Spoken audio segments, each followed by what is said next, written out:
त्यामध्ये काय आपण टॅमॅटो आणि शेंगदाणे मिश्रण बारीक करून घ्यायचे आपल्याला.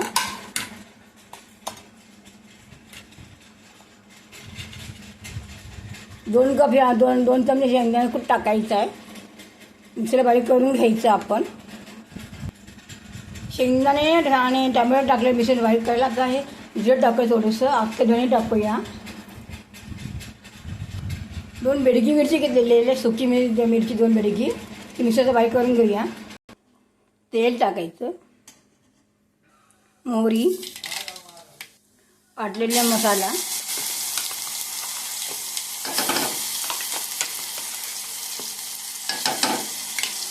मिक्स वेल,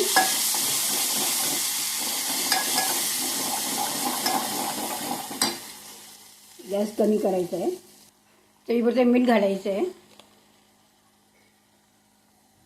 हिंग, जिरा पावडर, धणे पावडर, हळद, मिरची पावडर 1 चमचा, मिक्स वेल. आता भाजी घालूया. बटाटा आणि तांबडा भोपळा आणि गाजर घालूया. मिक्स करून घेऊया. आता भाजी चांगलं घालून घेऊया.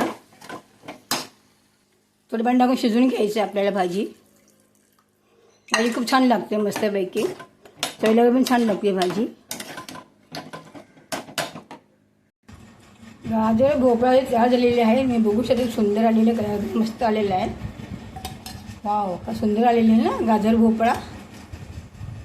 बघू शकता का मस्त आलेले आहे ना. कलर वगैरे पण छान आलेला आहे.